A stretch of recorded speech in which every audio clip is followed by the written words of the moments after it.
A cowboy, on a long journey, stops at a small town for a beer.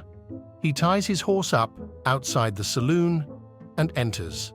The townsfolk eye him uneasily, but he makes his way to the bar and orders a beer. The bartender opens his beer, sets it down on the table, and says, "I'd be careful if I was you. Townsfolk don't take kindly to newcomers. They give 'em a hard time."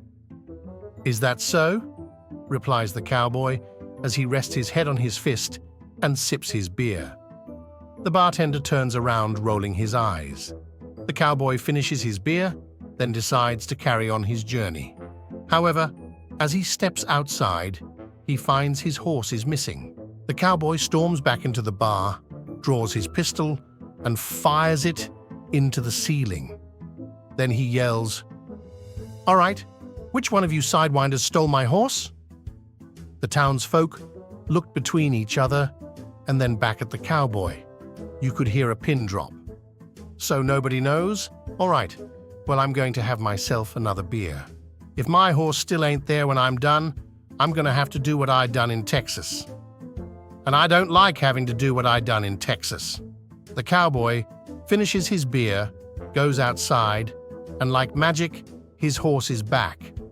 The cowboy gets back on his horse and begins riding out of town. Suddenly, the bartender runs outside and calls out to the cowboy, "Excuse me, sir, I gots to know, what did you have to do back in Texas?" The cowboy turns around, looks at the bartender, and says, "Well, I walked home." John applied for a job as a signalman for the railways. He was told to meet the inspector at the signal box for a job interview. The inspector gave John an aptitude test to determine whether he would be suitable for the position. The inspector asked, "What would you do if you realized that two trains were heading towards each other on the same track?" John replied, "I would switch one train to another track." "That's the correct action," said the inspector. "But what if the lever broke?" "I would run down to the tracks and use the manual lever," replied John. "Good thinking," the inspector said. "But what if that lever had been struck by lightning?" "In that case," John continued, "I would run back up here and use the phone to call the next signal box." "What if the phone was busy?" the inspector asked. "Well, if that happened, I would run to the street level and use the public phone near the station," John replied. "Good thinking again," said the inspector. "But what if that had been vandalized?" John replied, "In that case, I would run into town and get my Uncle Bob." This puzzled the inspector, so he asked, "Why would you do that?" John replied, "Because my Uncle Bob has never seen a train crash before."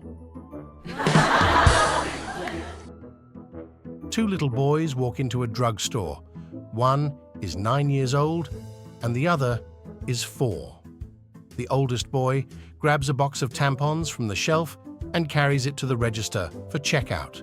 The cashier asks, "Oh, these must be for your mum?" The boy replies, "Nope, not for my mum." The cashier says, "Well, they must be for your sister." The boy replies, "Nope, not for my sister either." The cashier has now become curious. "Oh, not for your mum and not for your sister. Then who are they for?" The boy replies, "They're for my little brother." The cashier is surprised. "Your little brother?" The boy explains, "Well, yeah. They say on TV if you wear one of these, you can swim or ride a bike. And my little brother can't do either of those things."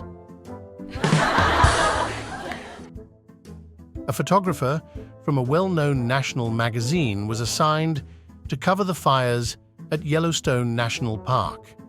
When the photographer arrived, he realized that the smoke was so thick that it would seriously impede or make it impossible for him to photograph anything from ground level. He requested permission to rent a plane and take photos from the air. He arrived at the airport and saw a plane warming up near the gate. He jumped in with his bag and shouted, "Let's go!" The pilot swung the little plane into the wind, and within minutes, they were in the air. The photographer said, "Fly over the park and make 2 or 3 low passes so I can take some pictures." "Why?" asked the pilot. "Because I am a photographer," he responded, "and photographers take photographs." The pilot was silent for a moment. Finally, he stammered, "You mean you're not the flight instructor?"